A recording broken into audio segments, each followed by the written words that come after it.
Okay, so the second phase of this block-in drawing is going to cover a couple of different topics.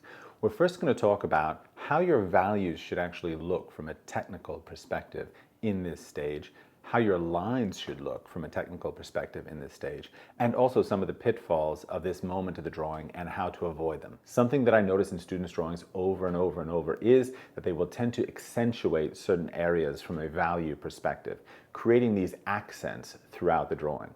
Now, 1, 2 accents, one in the darks, one in the lights, maybe it's not too many for a drawing, but if we have 7, 8, 9, 10, a dozen accents, we have almost a kind of flickering chaos of value statements that are really distracting in the sense that we can't really see the big picture. We're drawn to all of these individual parts instead. For myself then, I usually choose 2 to 3 kinds of lines in terms of their width and also in terms of the value of those lines. So I'll have some lines that are thin and dark, and I will have also some lines that are quite thick or soft and dark. Each one of these is then organized and accountable in terms of how I apply it throughout the drawing. What I want you to do now while you're working on these drawings in your studio at home is to ensure that your 3-tiered value structure is adhered to and that the shadows, darker halftones and lighter halftones, each have a sufficient degree of unity to them that their edges are available for you to design shapes with.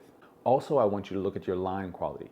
Make sure that you have a concerted and organized sense of the line quality throughout your drawing, and that it is not instead filled up with a series of accents that distract us from seeing the bigger picture. So as you're getting back into your drawing, I just want to reference the fact that really this stage should be characterized by patience.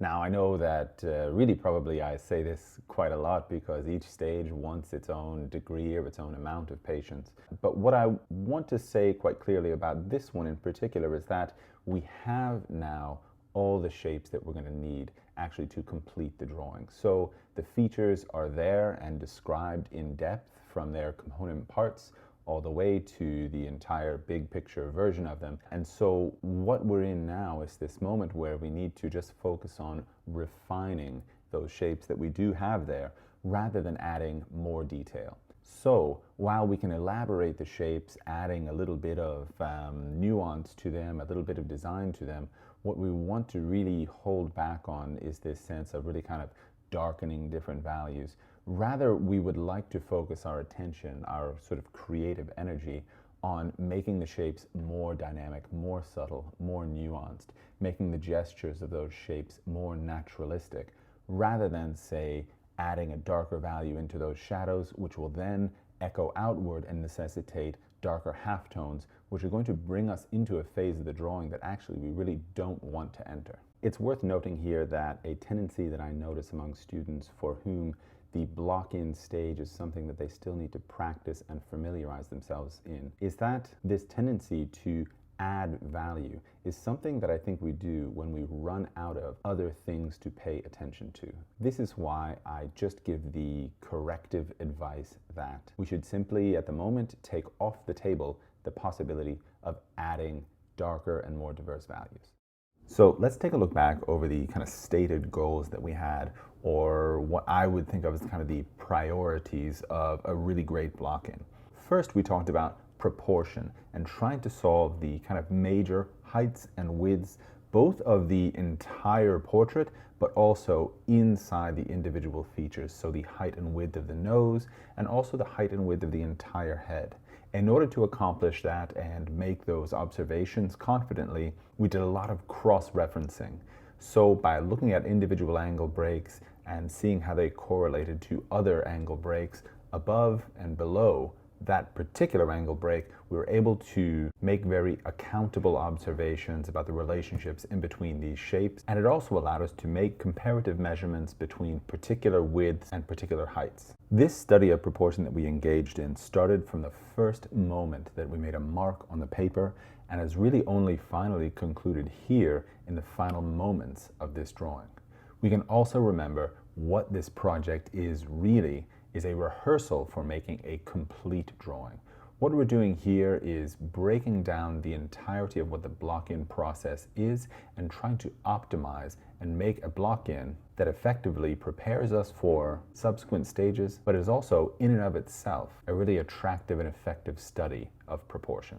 The next thing we looked at was construction.